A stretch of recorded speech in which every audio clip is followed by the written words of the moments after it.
few months later, when we were doing a spacewalk, I was outside with Tim Peake, and his helmet started taking on water.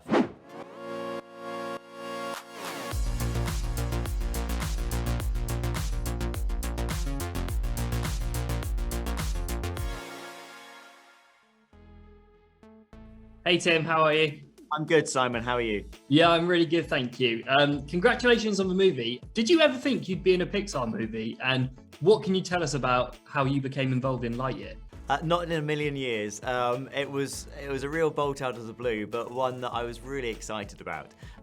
So that, you know, we got talking last year, and I heard about the new movie Lightyear and would I like to have a cameo role in it. I thought, what a fantastic opportunity. And you know, Pixar and Disney have been a huge part of my life growing up, and also as a father of 2 young boys. And so there's a huge cool factor in being involved in a movie like this, but also one that is very close to my heart. So really excited to be involved.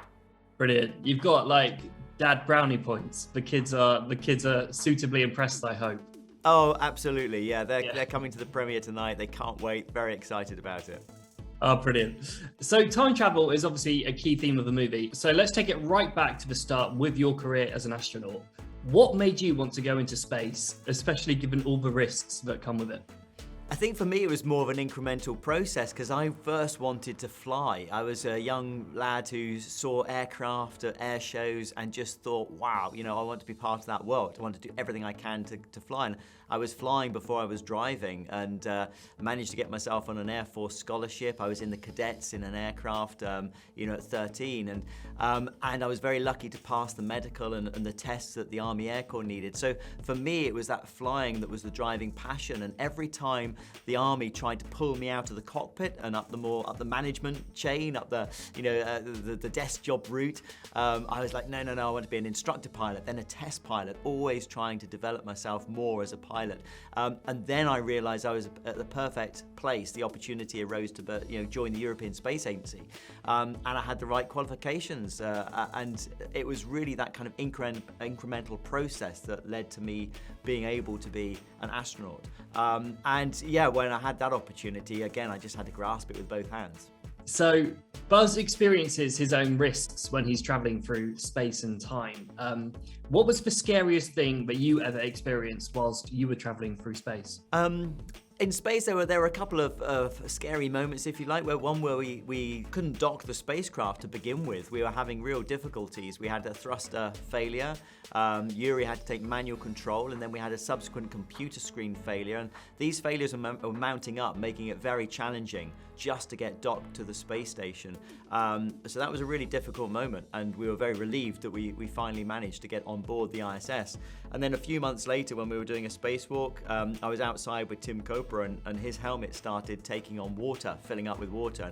This had happened to Luca Parmitano, my Italian classmate, a few years earlier, and resulted in Luca having a very serious incident that was a near drowning.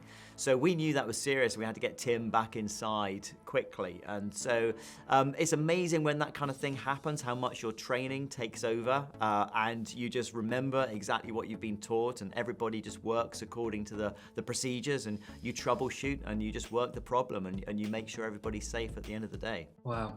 Yeah, I bet that's where your Army training comes in, really. You don't think about it, you just crack on with it. So as you'd expect with a Pixar movie, there's a very emotional moment where Buzz realizes he spent so long chasing his goals that his life on Earth has completely changed forever.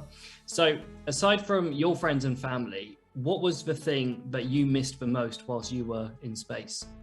For me, it's that connection with nature.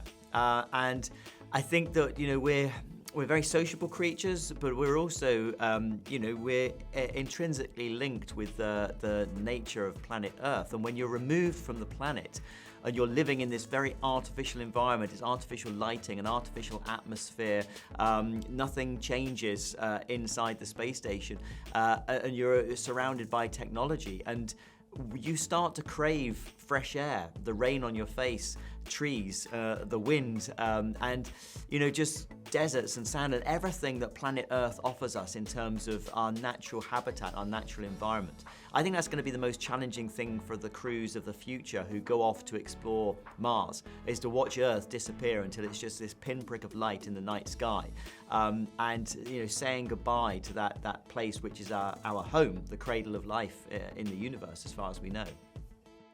I mean, that was literally my last question. Do you think we'll ever get to the point in society where we leave Earth and start new life on other planets? Do you think that will happen? I think it will happen, yes. I think that initially those first steps will be made in just 5 to 10 years' time as we go back to the moon this decade, and then we go to Mars next decade, and we start to colonize Mars effectively. Now that might take 50, 100, 150 years until there's a meaningful human presence on Mars. But it will happen. I'm absolutely sure of that. We've got the technology to do that today. It's just a matter of time.